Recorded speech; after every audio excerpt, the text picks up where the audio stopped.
আসসালামু আলাইকুম ওয়া রাহমাতুল্লাহ। প্রেমলোচন প্রবাসী বাংলাদেশী ভাইয়েরা কেমন আছেন? সকলেই আশা করি আল্লাহর মতো ভালো আছেন। আজকে আপনাদের সাথে শেয়ার করব রিক্যালিব্রেসি পুলাং বালে যেই প্রোগ্রামটি আছে, অর্থাৎ অবৈধদের দেশে যাওয়ার যে প্রোগ্রামটি আছে, সেই প্রোগ্রামটি কিন্তু খুবই নিকটবর্তী, আর মাত্র 1 মাস আছে। তো সেজন্য ইমিগ্রেশন মালয়েশিয়া বিভিন্নভাবে প্রচার প্রচারণা চালাচ্ছে যে খুব দ্রুত এবং সহজে বা উপায়ে যেন নিজ নিজ দেশে যেতে পারে। এজন্য প্রত্যেকটা ইমিগ্রেশনে কিন্তু প্রচার প্রচারণা চালাচ্ছে যে অল্প কিছুদিন আছে, দ্রুত সকলেই যারা দেশে যেতে ইচ্ছুক প্রত্যেকেই খুব দ্রুত দেশে যাওয়ার চেষ্টা করুন।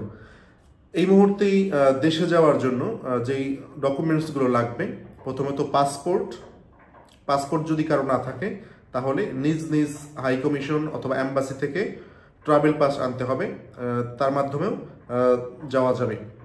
এরপরে যেটি লাগবে এয়ার টিকিট। তবে এয়ার টিকিট ক্রয়ের ক্ষেত্রে একটি বিষয় লক্ষ্য রাখতে হবে, আপনার যেদিনকে স্পেশাল পাস আনতে যান যে কোনো ইমিগ্রেশন থেকে, ওই দিন থেকে যেন 14 দিনের মধ্যে হয় এয়ার টিকিট। অর্থাৎ আপনি যদি আগামীকালকে যান তাহলে আগামীকালকে থেকে যেন 14 দিনের ভিতরে থাকে আপনার ফ্লাইট ডেটটা, এরকম রাখতে হবে। 14 দিনের বেশি হলে কিন্তু ফেরত আসতে হবে।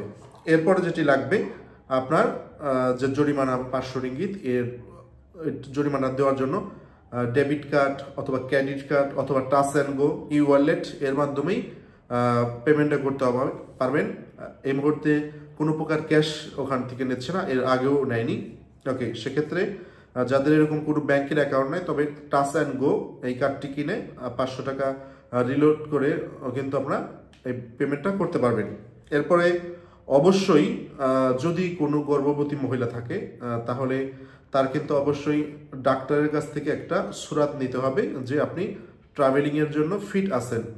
যদি এরকম সুরাত নেন তাহলেই কিন্তু গর্ভবতী মহিলাদেরকে তারা পাস দেবে, তাছাড়া কিন্তু পাস দেবে না। অবশ্যই অনেক ভাই আছেন বাংলাদেশি ভাই যারা তাদের ওয়াইফকে মালয়েশিয়াতে রাখেন, কোনো কারণে হয়তো তার ভিসা এক্সপায়ার হয়ে গেছে, সেটা হোক 4-5 মাস, হোক 4-5 বছর।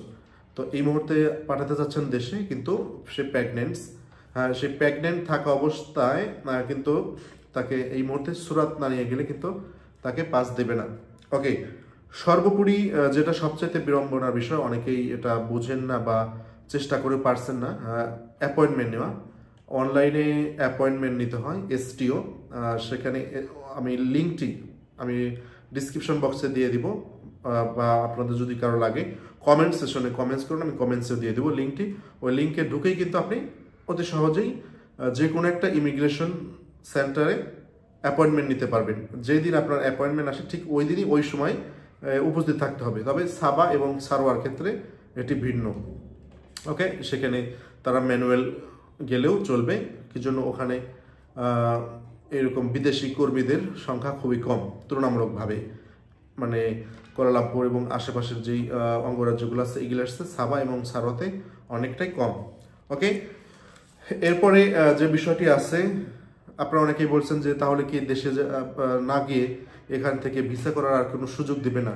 এই মুহূর্তে কিন্তু এ বিষয়ে কোনো কথাই বলছে না ইমিগ্রেশন। তবে এটা বলছে যে অপারেসি, এখন কিন্তু গতকালকেও জোহর বারোতে অপারেসি হয়েছে এবং প্রত্যেকটা রাজ্যে কিন্তু এরকম অপারেসি চলবে। সেক্ষেত্রে বলা হয়েছে যে সিরুনি অভিযানও চালাবে। যদি কেউ 31শে ডিসেম্বর 2024-এর মধ্যে নিজ নিজ দেশে ফেরত না যায়, অবৈধ যারা আছেন, সিরুনি অভিযানে কিন্তু তাদেরকে গ্রেপ্তার করলে জরিমানা, জেল অথবা জেল জরিমানা উভয়ই দিতে হবে। তবে এই মুহূর্তে কিন্তু এখন পর্যন্ত বলা যাচ্ছে না। অনেকেই আমাকে জিজ্ঞাসা করবেন যে ভাই বৈধ হওয়ার কোনো সুযোগ দেবে কি না। এভাবে আমরা যেহেতু আগাম কোনো কথা বলি না, এখনো পর্যন্ত বলা যাচ্ছে না যে সুযোগ দেবে কি দেবে না।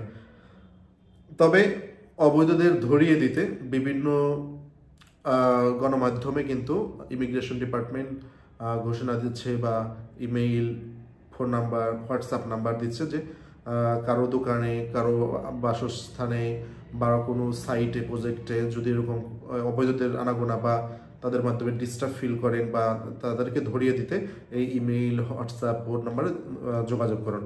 ওকে, এখন সিদ্ধান্ত আপনার, আপনি কি দেশে আসবেন না অপেক্ষা করবেন যে আবার আগামী বছর সুযোগ দেয় কিনা।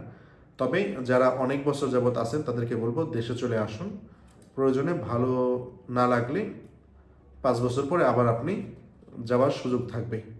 ওকে প্রিয় মালয়েশিয়ান প্রবাসী বাংলাদেশি ভাইরা, আজ এই পর্যন্তই। এরপরে যদি আপনাদের কোনো কিছু জানার থাকে অবশ্যই আমাকে এখানে কমেন্টসের মাধ্যমে জানাবেন যে এই বিষয়গুলো আমি জানতে চাই। ইনশাআল্লাহ আগামীকালকে আপনাদের সাথে আবার দেখা হবে। ভালো থাকুন, সুস্থ থাকুন। আর একটি রিকোয়েস্ট করবো, ভিডিওটি প্রচুর পরিমাণ শেয়ার করে অন্যদেরকে দেখার সুযোগ করে দিন, যাতে তারাও আজকের এই আপডেট সংবাদগুলো জানতে পারে। আসসালামু আলাইকুম ওয়া রাহমাতুল্লাহি ওয়া বারাকাতুহু।